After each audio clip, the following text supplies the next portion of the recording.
ಪಾಪುಗೆ ಹುಷಾರಿಲ್ತಾನೆ ಇರೋದ್ರಿಂದ ಇವನು ನೈಟ್ ಮಲಗಿರಲಿಲ್ಲ. ಇವನು ಮಲಗಿಲ್ಲ ಅಂದ್ಬಿಟ್ಟು ನಮ್ಮ ಅಕ್ಕನೂ ಕೂಡ ಸರಿಗೆ ನಿದ್ದೆ ಮಾಡಿಲ್ಲ ಅಂದ್ಬಿಟ್ಟು ಬೆಳಗ್ಗೆ ನನ್ನ ಎಬ್ಬಿಸ್ಬಿಟ್ಟು ಇವನ್ನ ನೋಡ್ಕೊ ಅಂದ್ಬಿಟ್ಟು ಇವಳು ಮಾಡಬೇಕಿದ್ದ ಡ್ಯೂಟಿನ ನನಗೆ ಕೊಟ್ಟಳು. ಸರಿ ಇವಳು ಒಂದುಗಳಿಗೆ ಮಲ್ಕೊಳ್ಳಿ ಅಂದ್ಬಿಟ್ಟು ನಾನು ಇವನ್ನ ನೋಡ್ಕೊಳ್ತಾ ಇದ್ದೆ. ಇವನು ಮಾತ್ರ ಬೆಳಗ್ಗೆ ಅದನ್ನು ಕೂಡ ಮಲ್ಕೊಳ್ತಿರ್ಲಿಲ್ಲ.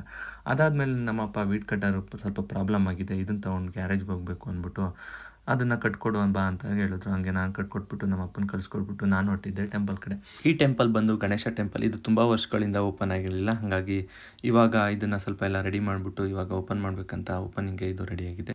ಇಲ್ಲಿಗೆ ಕಾವೇರಿ ಹೊಳೆಯಿಂದ 101 ಕಳಸ ತಂದು ಗರ್ಭಗುಡಿ ಕೂರಿಸ್ಬೇಕಂದ್ಬಿಟ್ಟು ಇವತ್ತು ಗಣೇಶನಿಗೆ ಪೂಜೆ. ಈ ಗರ್ಭಗುಡಿಗೆ ನಾಳೆ ವಿಗ್ರಹನ ಪ್ರತಿಷ್ಠಾಪನೆ ಮಾಡ್ತಾರೆ.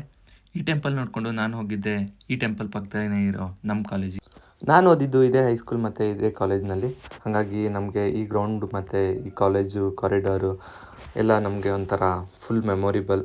ಕ್ಲಾಸ್ ರೂಮಲ್ಲಿ ಕೂತಷ್ಟೇ ಟೈಮ್ನ ಗ್ರೌಂಡಲ್ಲಿ ಕೂಡ ಕಳೀತಾ ಇದ್ವಿ. ಹಾಗಾಗಿ ಆ ಟೈಮಲ್ಲಿ ಸ್ಪೋರ್ಟ್ಸು ಮತ್ತು ರಿಸಲ್ಟಲ್ಲೆಲ್ಲ ತುಂಬಾ ಚೆನ್ನಾಗಿತ್ತು. ನಾನು ಅದನ್ನು ನೋಡ್ಕೊಂಡು ನಾನು ಹೊರಟಿದ್ದೆ ನಾಡಿದ್ದು ಮದುವೆ ಇರೋ ನಮ್ಮ ಅತ್ತೆ ಮಗಳು ಮನೆಗೆ. ಅಲ್ಲಿ ಕೆಲಸ ಎಲ್ಲ ಜೋರಾಗಿ ನಡೀತಾ ಇತ್ತು. ಹಾಗೆ ನಾನು ಸಣ್ಣ ಪುಟ್ಟ ಹೆಲ್ಪ್ನ ಮಾಡ್ತಾ ಈ ವಿಡಿಯೋನ ಇಲ್ಲಿಗೆ ಎಂಡ್ ಮಾಡ್ತಾಯಿದ್ದೀನಿ. Thank you for watching.